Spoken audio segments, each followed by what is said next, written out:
রান্নার গ্যাসের দাম কত টাকা কমানো হলো নতুন বছরের জানুয়ারি মাসে, কলকাতায় কত, সমস্ত কিছুটা জানাবো। তার আগে বন্ধুদেরকে নতুন বছরের অনেক অনেক শুভেচ্ছা। সারা বছর আপনার ভালো কাটুক আর আপনার আশা অবশ্যই পূর্ণ হোক, এটাই আশা করব। তো আজকের যে গুরুত্বপূর্ণ আপডেট আপনাদের জন্য, জানুয়ারি মাসে রান্নার গ্যাসের দাম কত টাকা কমানো হয়েছে। ইন্ডিয়ান, এইচপি, ভারত গ্যাস, যাদের কাছে যেই কোম্পানির গ্যাস থাকুক না কেন, এই নতুন বছরে এসে কত টাকা কমানো হয়েছে এবং কত টাকা বাড়ানো হয়েছে সমস্তটা আপনারা জানতে পারবেন। চলুন সমস্তটা দেখিয়ে দিচ্ছি। তার আগে ছোট্ট রিকোয়েস্ট, ভিডিওটিকে লাইক করে নতুন হলে চ্যানেলটিকে সাবস্ক্রাইব করে রাখবেন। যারা করে রেখেছেন তাদেরকে অসংখ্য ধন্যবাদ। দেখুন বন্ধুরা, বলা হচ্ছে নতুন বছরে সস্তা হলো গ্যাস সিলিন্ডার, কলকাতায় কতটা কমলো দাম।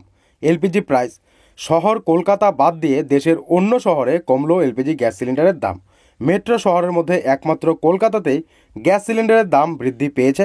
তো কত টাকা বৃদ্ধি পেয়েছে অবশ্যই লাস্ট অবধি দেখুন, বুঝতে পারবেন। এদিন দেশের কোন শহরে এলপিজি সিলিন্ডারের দাম কতটা কম হয়েছে জেনে নেওয়া যাক। তো কলকাতায় কত টাকা বেড়েছে সেটাও কিন্তু জানতে পারবেন। নতুন বছরের শুরুতে আমজনতাকে সামান্য স্বস্তি দিতে উদ্যোগী হলো তেল সংস্থাগুলো। যদিও বিরাট কোনো সুবিধা পেল না সাধারণ মানুষ। নির্বাচনী বছরের প্রথম দিনে গ্যাস সিলিন্ডারের দামে কেন্দ্র ছাড় দিতে পারে এমন আশা গত কয়েকদিন ধরেই দানা বাঁধছিল, কিন্তু কার্যক্ষেত্রে দেখা গেল নমো করেই গ্যাস সিলিন্ডারের দাম কমালো অয়েল কোম্পানিগুলো। ন্যূনতম দাম কমানোর ফলে সামান্যতম সুবিধা হলো না সাধারণ মানুষের। তবুও গার্হস্থ্য সিলিন্ডারের দাম রইল অপরিবর্তিত। মূলত দাম কমেছে বাণিজ্যিক গ্যাস সিলিন্ডারে। তো বাড়িতে যে রান্নার গ্যাস ব্যবহার করা হয় তার দাম কমানো হয়নি, যেটা ছিল সেটাই। তো কত টাকা বাড়ানো হয়েছে বাণিজ্যিক এলপিজি সিলিন্ডার, বলা হচ্ছে বাণিজ্যিক এলপিজির দাম 1.50 টাকা, অর্থাৎ 1.5 টাকা থেকে 4.50 টাকা কমানো হয়েছে। 1.5 টাকা থেকে 4.5 টাকা কমানো হয়েছে। এর আগে 22শে ডিসেম্বর 2023-এও বাণিজ্যিক গ্যাস সিলিন্ডারের দাম কমানো হয়েছিল। এদিন দিল্লিতে বাণিজ্যিক এলপিজির দাম 1.5 টাকা কমানো হয়েছে। ফলে দিল্লিতে বাণিজ্যিক সিলিন্ডারের দাম হয়েছিল 1755.50 টাকা, ঠিক আছে, যা কিনা আগের দিন ছিল 1757 টাকা। তো এই টাকা কিন্তু কমানো হয়েছিল। আবার কলকাতায় কিন্তু বাণিজ্যিক গ্যাস সিলিন্ডারের দাম 50 পয়সা বৃদ্ধি পেয়েছে। ফলে কলকাতায় বাণিজ্যিক গ্যাস সিলিন্ডারের দাম রয়েছে 1869 টাকা। মুম্বাইতে 19 কেজি গ্যাস সিলিন্ডারের দাম রয়েছে 1710 টাকা থেকে কমে হয়েছে 1708.50 টাকা।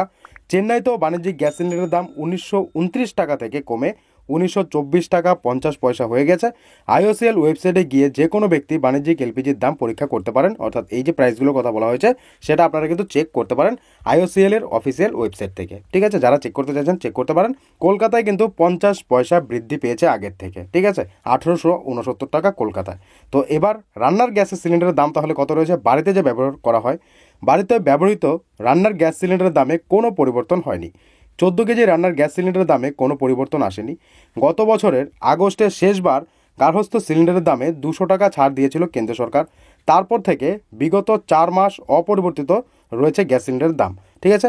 1100 টাকা ছিল, তো সেক্ষেত্রে 200 টাকা কিন্তু কমিয়ে দিয়েছিল একেবারে সরাসরি সবার জন্য, ঠিক আছে। শুধুমাত্র যে উজ্জ্বলা যোজনা তা কিন্তু না, প্রত্যেকের জন্য কমানো হয়েছিল, যার কারণে কিন্তু 900 টাকায় চলে এসেছিল।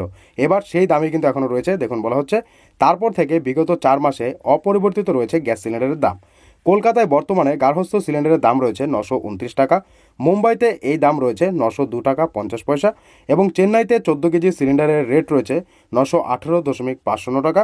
দিল্লিতে দেশীয় রান্নার গ্যাস সিলিন্ডারের দাম রয়েছে 903 টাকা, ঠিক আছে। তো এখান থেকে বুঝতে পারছেন বাড়িতে যে ব্যবহার করা হয় রান্নার গ্যাস সিলিন্ডার তার দাম কিন্তু 929 টাকায় রয়েছে। এবার যাদের উজ্জ্বলা যোজনা রয়েছে তারা 929 টাকা দিয়ে যখন গ্যাসটা বুক করবে তাদের কিন্তু আরও 300 টাকা ভর্তুকি দিয়ে দেওয়া হয়, অর্থাৎ 629 টাকায় কিন্তু গ্যাস সিলিন্ডার পাওয়া যাবে যাদের কাছে উজ্জ্বলা যোজনা গ্যাস সিলিন্ডার রয়েছে। এছাড়া যারা উজ্জ্বলা যোজনা ছাড়া গ্যাস বুক করবে তাদের কিন্তু 929 টাকা দিয়েই গ্যাস কিনতে হবে, আর খুব কম সামান্যই কিন্তু তাদেরকে ভর্তুকির টাকা দেওয়া হয়ে থাকে। তো যদি মাঝখানে এই বছরের কোনো পরিবর্তন আসে দাম নিয়ে, তো অবশ্যই আপনাদেরকে জানিয়ে দেবো, অবশ্যই সঙ্গে থাকবেন।